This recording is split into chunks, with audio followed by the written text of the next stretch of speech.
was preparing something in the kitchen. I was using my toaster. There was an overload because of my toaster and the wiring system which couldn't handle it, and there was a fire between the walls in my kitchen. The fire spread very quickly because the building was 100 years old.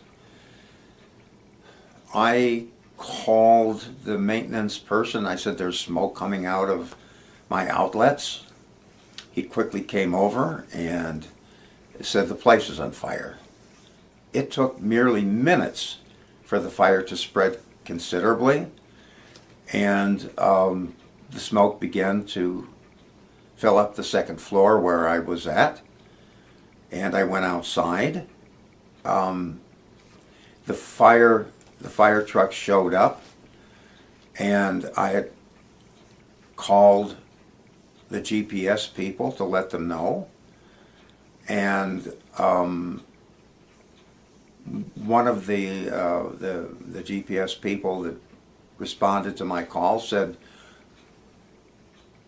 "Did you get your tether equipment?" And I said, "Well, no." He said, "Well, you really need to get that. That's very expensive." I said, all right. And I said, "I'll call you back." And I ran back into the apartment, and I was able to retrieve the base for the handset. They used different technology then. I ran outside, and by then there was no entering that building again. I called my agent and explained that the building was on fire and that I didn't have a place to live, and that I expected American Red Cross to be here shortly. And American Red Cross did show up. They found me a place, and it was a motel way out on the west side of Lansing. I called my agent to let my agent know where I was, and he said everything is fine. I said, well, I wanted to report this right away. I said, I'll go tomorrow and register at the police station. Well, tomorrow was a Saturday, and at that time you could register 7 days a week, which they've cut back now to 5 days a week, the police. So I went to the police to report my new address, explaining what happened. That was on a Saturday morning at 9 o'clock. And they got my new address down and said, "Mr. Shultz, we're sorry, but we have a warrant for absconding, a warrant for your arrest for absconding." I said, "But my apartment burnt down last night. I've done everything that I know that's proper and right to do. I advised my agent. I advised the GPS person. I was told everything was fine. But the GPS had issued a warrant nonetheless. They handcuffed me and put me in the city lockup.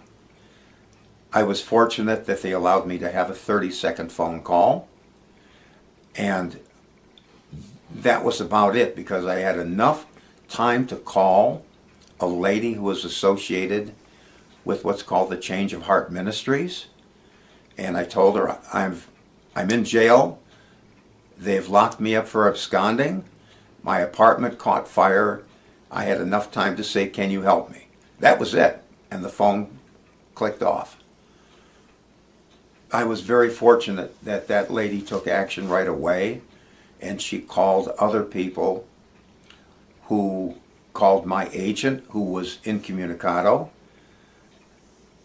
but they kept on until they reached my agent. It took several hours. I was transported to the county jail, and I was told that I would be there at least a week until the department sorted things out. But my agent was able to be contacted, and he gave the county jail people a permission to release me. That was early evening of the same day, Saturday, but they told me, "You can't leave the jail unless you have somebody come to pick you up. You aren't allowed to take the bus back to Lansing." That was from the Mason City Jail. County jail. And the lady that I called earlier, I said, I have no way home. She said, I'll come and get you. And they were kind enough to do that. I don't know what else to say about that.